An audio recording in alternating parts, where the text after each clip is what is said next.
monde, j'espère que vous allez bien. Aujourd'hui on se retrouve dans une vidéo un peu cocooning, en tête à tête, pour vous parler d'un livre que j'ai acheté récemment, c'est-à-dire aujourd'hui.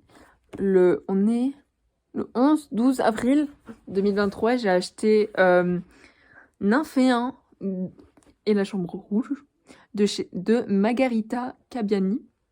Donc c'est un livre de chez Hugo Roman Poche, de la catégorie New Romance. Et je voulais vous le présenter avec vous. C'est un livre plus de 18 ans, apparemment, c'est marqué dans l'avertissement. Du coup, je ne vous ferai pas de conseils d'âge, parce que moi-même, j'ai pas l'âge de lire ce livre, mais mes parents sont OK, et je me sens prête à lire ce livre. Je me suis renseignée sur ce livre, et quand je l'ai vu, je l'ai pris direct. À vrai dire, de base, j'étais pas partie pour acheter du coup Nymphéen et la Chambre Rouge, mais j'étais plutôt partie à acheter le tome 2 de The Deal, parce que du coup j'avais acheté The Deal il y a pas longtemps, et j'ai un jeu de finir aujourd'hui pour lire celui-là. Mais quand je suis allée à Leclerc pour l'acheter, il n'y avait pas le tome 2 du coup, je suis tombée sur celui-là et je dis pourquoi pas y aller. Et même si j'avais entendu parler sur BookTok, je n'ai pas lu le résumé, parce que je ne lis jamais les résumés de livres.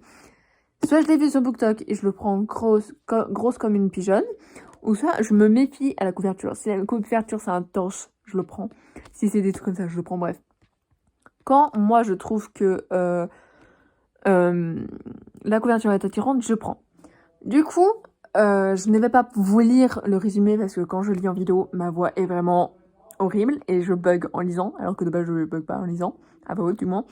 Mais du coup, je vais placer les photos du résumé pour vous laisser lire le résumé si vous voulez lire le résumé. Et du coup, voilà.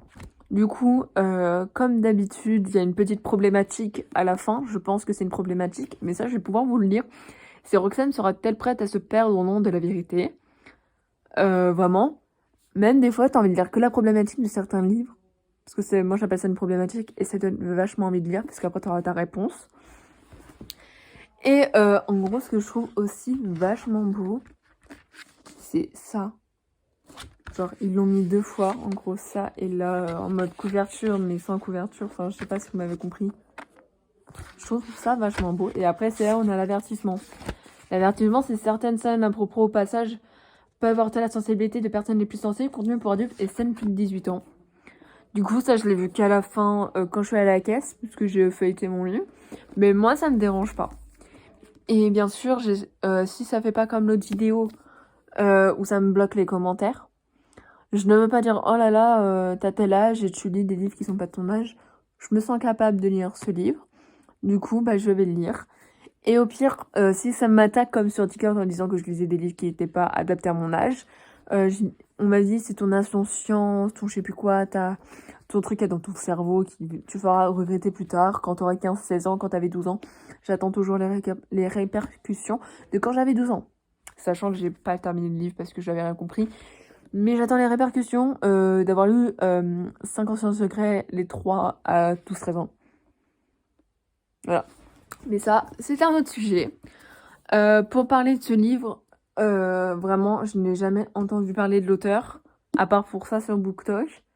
Je sais pas si c'est son premier livre, je me suis vraiment pas trop en renseignée. Mais du coup, c'est mon premier livre d'elle. Du coup, elle va faire partie de ma mini bibliothèque là-bas en carton. On adore. Voilà. Je peux rien dire d'autre. Et ça m'en fera un autre en rose. Mais voilà. Même si je range mes livres en fonction des auteurs. Voilà. Du coup, si vous voulez une revue de ce livre, dites-le moi. S'il n'y a pas les commentaires, je vous mets mes réseaux sociaux en description. Et voilà. C'était tout.